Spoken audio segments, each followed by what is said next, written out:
नमस्कार, battle of Bengal में आप सभी का स्वागत है। आपके साथ मैं हूं खुशबू।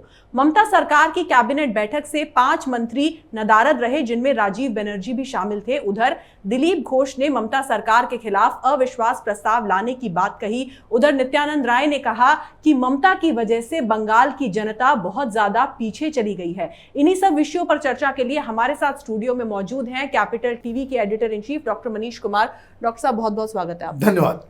डॉक्टर साहब, जिस तरीके से 5 मंत्री नदारद रहे हैं ममता की कैबिनेट बैठक से, तो उसमें राजीव बनर्जी भी शामिल हैं और लगातार उन्होंने 4 कैबिनेट बैठकों से दूरी बनाई हुई है। तो इसमें क्या ये कहा जाए कि वो भी शुभेंदु अधिकारी की राह पर चल रहे हैं, क्योंकि अमित शाह आने वाले हैं बंगाल? देखिए, ये तो लग रहा है कि ममता बनर्जी की कैबिनेट ना हुई कि वहाँ लुक्का छुपी का खेल चालू है। हर बार कोई ना कोई गायब हो जाता है, कभी एक गायब होता है, कभी 2 गायब होता है, अब 5-5 गायब हो गए हैं। और ये 5 गायब ऐसे लोग हो रहे हैं जिनके ऊपर पहले से ही शक है। ये कोई ऐसा नहीं है, आप देखिए ये खबर क्यों बन रही है कि भाई 5 गायब हो गए और उनका कोई अता पता नहीं है। अगर कोई बीमार है, कोई नहीं आ पा रहा है, किसी को कोई प्रायर इंगेजमेंट है, तो आजकल के ज़माने में वो ट्वीट कर देगा कि हम नहीं आ पाएंगे। लेकिन अचानक से गायब हो जाने का क्या जो चक्कर है, ये ममता बनर्जी के लिए जो कहते हैं दिल की धड़कन बढ़ाने वाली जो ये खबरें हैं, और तृणमूल के अंदर उसके लीडर्स के मनोबल को बकायदा रौंदने का काम कर रही है खबरें जी। और ये इसलिए हो रहा है क्योंकि कई सारे लीडर्स ने ये तय कर लिया है कि ममता बनर्जी के साथ इस बार अगर वो चुनाव लड़ते हैं तो वो चुनाव नहीं जीत पाएंगे। और खास करके उन इलाकों में जहां भारतीय जनता पार्टी का जो परचम जो है वो बहुत तेजी से लहरा रहा है। इसमें 3-4 नाम बहुत प्रमुख हैं जिनका अपना प्रभुत्व का इलाका है, जैसे शुभेंदु अधिकारी हैं। मिदनापुर के इलाके में उनका वर्चस्व चल रहा है। नादिया हुआ या फिर आपका 24 परगना का दोनों डिस्ट्रिक्ट हुआ, वहाँ पे अर्जुन सिंह की धाक है। बहुत सारे लोग जो नदन बंगाल का जो हिस्सा है वहाँ पे मुकुल रॉय का बहुत ज़्यादा नेटवर्क है। तो सारे जो ममता बनर्जी के जो नवरत्न थे, ये एक एक करके वो भारतीय जनता पार्टी में चले आ रहे हैं। और ये सारे जो मंत्री हैं जी, ये इनके द्वारा ही क्रिएट किए गए लीडर्स हैं। अब जब उनके जो गॉडफादर, अब जैसे मान लीजिए आप कोई मिदनापुर का इलाका है जो शुभेंदु अधिकारी के उस 40-50 सीटों के से जुड़ा हुआ जो इलाका है, उसका कोई लीडर, उसको मालूम है अच्छी तरीके से कि बिना दादा के समर्थन के वो चुनाव जीत नहीं सकता, तो मंत्री क्या रहेगा वो, तो अभी से ही वो पैंतरेबाजी कर रहा है। और ये एक स्ट्रेटजी के तहत भारतीय जनता पार्टी इस तरह के चीज़ों को उछाल रही है कि बाकी सारी खबरें, जैसे ममता बनर्जी ने अपने 10 साल का रिपोर्ट कार्ड दिया, कहीं कोई उसके बारे में कोई चर्चा नहीं है, कोई खबर ही नहीं है। क्यों? जिस दिन उसने तृणमूल कांग्रेस ने 10 साल का अपना रिपोर्ट कार्ड दिया कि हमने ये कर दिया, हमने वो कर दिया, हमने ही विकास करवाया, अगले दिन मालूम चल रहा है कि शुभेंदु अधिकारी वो पार्टी छोड़ के चले जा रहे हैं। तो सारा न्यूज का जो फोकस कहां चला गया, वो चला गया शुभेंदु अधिकारी के ऊपर। तो ये भी एक स्ट्रेटजी है कि जब भी कुछ घटना होने वाली होती है, उधर से कोई काउंटर अटैक होने वाला होता है टीएमसी की तरफ से, भारतीय जनता पार्टी इस तरह से बकायदा, इसका मतलब ये है कि जो गतिविधियां हो रही है ये अचानक से मंत्री गायब नहीं हो रहे हैं जी।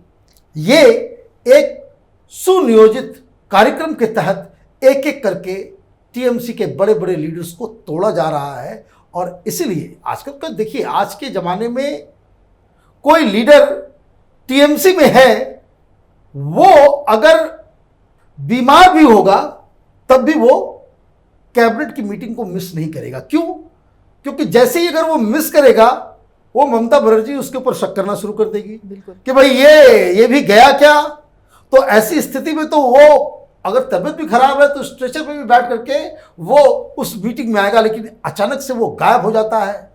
टीएमसी के स्पोक्स पर्सन से पूछा जाता है भाई वो कहाँ है, तो वो कहते भाई हमें कोई जानकारी नहीं है। आज के ज़माने में जानकारी ना हो कि भाई कौन कहाँ है, आपकी सरकार है, कोई मंत्री वो किसी मोहल्ले से गुजरेगा, आपके पास इंटेलिजेंस की रिपोर्ट आ जाएगी, उसके बाद भी आप कह रहे हैं कि आपको मालूम नहीं है। इसका मतलब साफ है कि दाल में कुछ काला है। ये लोग टीएमसी को छोड़ने वाले हैं और यही ममता बनर्जी की सबसे बड़ी मुश्किल हो गई कि किस तरह से अपने ही लीडर्स को, अपने ही खेमे के लोगों को वो संभाल के रख सके। जिस तरीके से डॉक्टर मनीष लगातार विधायक और मंत्री छोड़ कर जा रहे हैं टीएमसी, तो ममता के लिए बहुत बड़ा झटका है। लेकिन दूसरी तरफ दिलीप घोष ये भी कह रहे हैं कि अविश्वास प्रस्ताव लाने की बात भी हो रही है ममता के खिलाफ। देखिए, ये अब पहली बार भारतीय जनता पार्टी की तरफ से ये कहा गया है कि वो अविश्वास प्रस्ताव ला सकते हैं।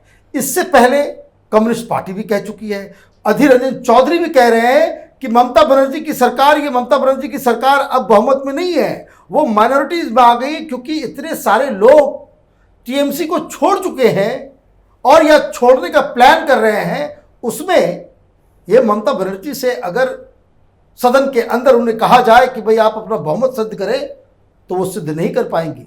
और अगर बीजेपी की तरफ से ये बात कही जा रही है तो इस मसले में कुछ सीरियसनेस पैदा हो गई। रीजन, अगर भारतीय जनता पार्टी इस चीज़ को लेकर के आगे चलती है, ये कहती है गवर्नर के जरिए, गवर्नर को ऐसा लगने लगता है कि भाई ममता बनर्जी की सरकार जो है वो माइनॉरिटी में आ गई है, तो गवर्नर को ये अधिकार है कि वो ममता बनर्जी को कहे कि भाई आप अपना बहुमत साबित करें। तो ये दूसरी एक स्ट्रेटजी हो सकती है कि ये कैलकुलेशन इनका फिट बैठता है कि भाई ममता बनर्जी को हटा करके चुनाव लड़वाना है, केंद्रीय शासन के तहत लगवाना है और आर्टिकल 356 भी नहीं लगाना है। मतलब ये कि राष्ट्रपति शासन नहीं लगाना है और ममता बनर्जी को हटाना भी है। और इनके लिए वो जो संख्या है असेंबली के अंदर, वो इनके हिसाब से अगर वो पूरा हो जाता है तो भारतीय जनता पार्टी जरा सा भी वक्त नहीं लगाएगी और वो इस मूव को चल देगी और ममता बनर्जी के खिलाफ अविश्वास प्रस्ताव लेकर के आ जाएगी। गवर्नर भारतीय जनता पार्टी की सरकार के हैं तो वो फटाक से उसको कह देंगे कि भाई अब आप साबित करो। और अगर तृणमूल बहुमत सिद्ध नहीं कर पाती है तो सरकार ऐसे ही चली जाएगी, केंद्र का जो है शासन लग जाएगा और उसके बाद बंगाल के अंदर एक फ्री एंड फेयर इलेक्शन हो पाएगा। अदरवाइज जिस मूड में ममता बनर्जी नजर आ रही है, उस मूड में तो बिल्कुल ये संभव ही नहीं है कि बिना मार धाड़, हत्या, बूथ कैप्चरिंग, बमबाजी, गोलाबाजी, वहां पे बहुत हाई लेवल पे हिंसा होने की आशंका है। और इसको रोकने के लिए अब ये लोग क्या स्ट्रेटजी तैयार करते हैं, किस तरीके से करते हैं, ये आगे आने वाले दिनों में मालूम चलेगा। जी मनीष जी, जिस तरह के समीकरण बन रहे हैं बंगाल के अंदर, तो क्या ये तय माना जाए कि ममता सरकार के खिलाफ अब ये तय हो गया है कि अविश्वास प्रस्ताव लाया जाएगा?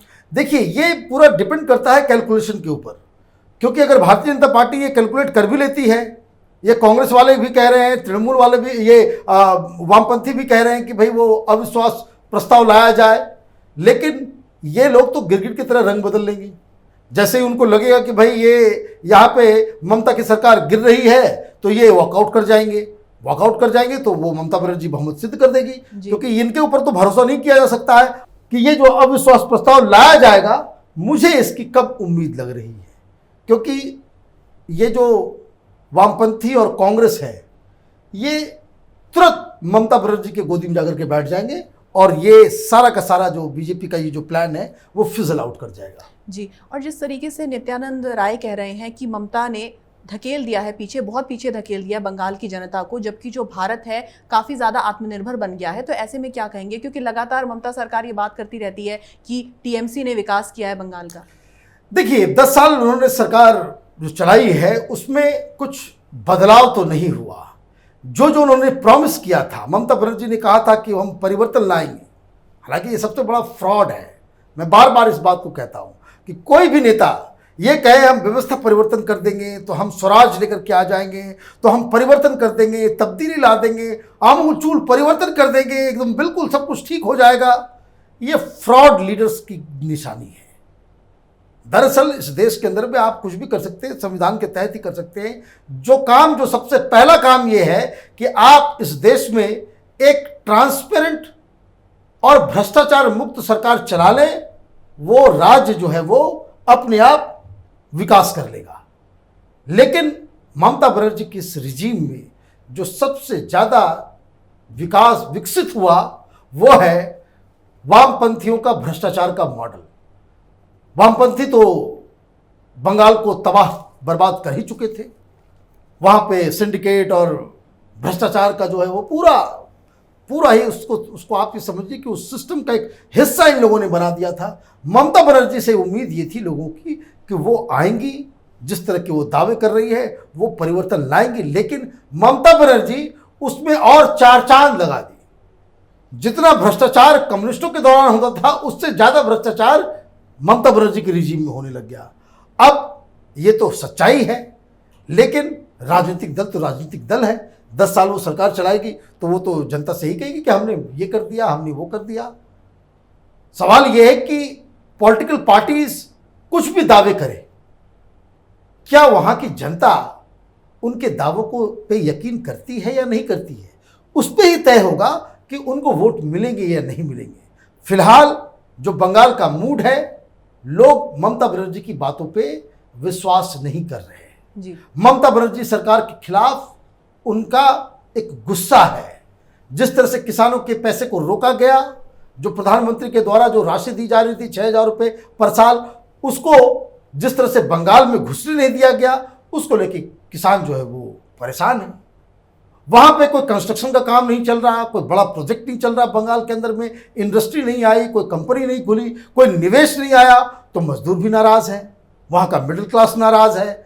तो पूरी दुनिया टेलीविज़न के माध्यम से, सोशल मीडिया के माध्यम से पूरी दुनिया को पता चल रहा है कि हिंदुस्तान के किस राज्य में किस तरह के बदलाव आ रहे हैं, कहाँ हाईवेज बन रहे हैं, कहाँ इंडस्ट्री लग रही है, कहाँ नौकरी मिल रहा है। अब ये अंतर तो यही आ गया ना कि अब आप देखिए कि पूरी दुनिया पहले बंगाल में जॉब ढूंढने के लिए जाया करती थी। अब स्थिति यह है कि कलकत्ता के लोग जो है, कलकत्ता का यूथ आप देखिए हर जगह, आप नोएडा में आपको मिल जाते हैं, आपको गुड़गांव में मिल जाते हैं। हम लोग तो देखते रहते हैं कि सारे लोग जो है वो बंगाल छोड़ के लोग दिल्ली नोएडा में दर दर की ठोकरें खा रहे हैं। उनके लिए ये जगह बिल्कुल ही अजूबा सा है। लेकिन ममता बनर्जी के शासन प्रशासन ने वहाँ कोई सहूलियत, कोई नौकरी, कोई डेवलपमेंट का काम नहीं किया, इसलिए वो लोग वहाँ से माइग्रेट कर रहे हैं। तो अपने आप में ये बताता है कि ममता बनर्जी ने सिर्फ जुबान चलाई है, काम कुछ नहीं किया। जी। और मनीष जी, जैसा कि बंगाल के अंदर ममता बनर्जी जो है वो पीके के इशारे पर चलती हैं, लेकिन लगातार जिस तरीके से टीएमसी का बिखराव वहाँ पर हो रहा है, तो ऐसे में पीके के पास क्या बचा है ममता को सुझाने के लिए? देखिए, पीके पे नहीं चलती है, ममता बनर्जी का अपना एजेंडा है।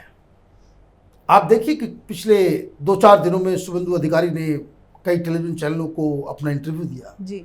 वो एक ही बात कह रहे हैं और बहुत ही दुख के साथ ये बात वो कह रहे हैं कि जिस पार्टी को उन्होंने सींचा, ममता बनर्जी को नंदीग्राम से उठा करके चीफ मिनिस्टर की कुर्सी तक उन्होंने पहुंचाया, और ये पार्टी अब एक कंपनी की तरह चल रही है। ये प्राइवेट प्रॉपर्टी समझ लिया ममता बनर्जी।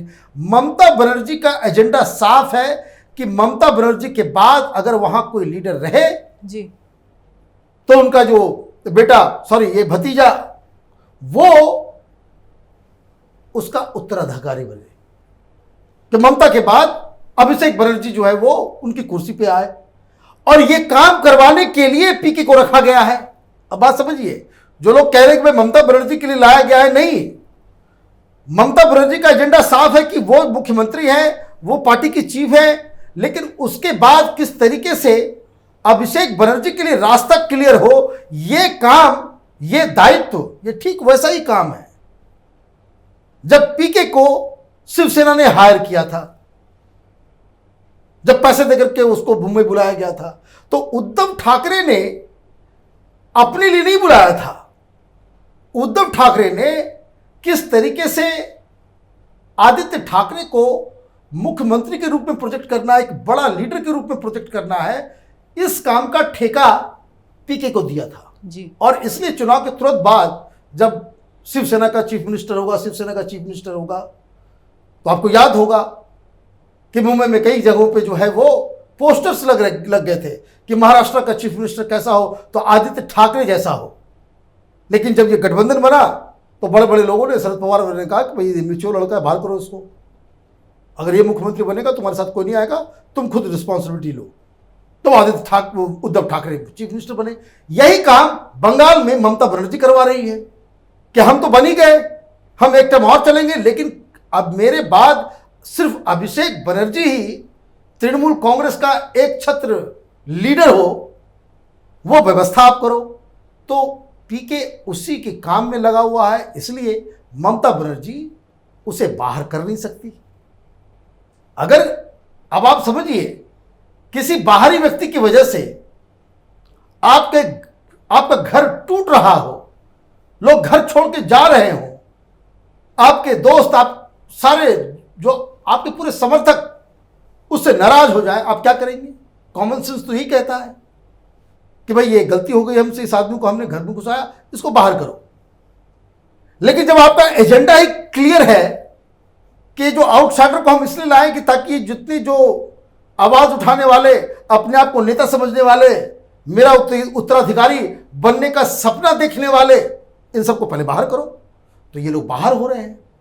अब दिक्कत क्या है कि ममता बनर्जी किस कुचक्कर में फंस गई है कि ये वो लोग बाहर हो रहे हैं जो जमीन से जुड़े हुए लीडर्स हैं, और उनके दबाव में आकर के तृणमूल के बाकी एमएलएज और मंत्री वो घुटने टेक दे रहे हैं कि भाई उनका फ्यूचर जो है वो अधर पे लटक गया है। ममता बनर्जी तो जिता नहीं पाएंगी, शुभेंदु अधिकारी हमें हारा जरूर देगा।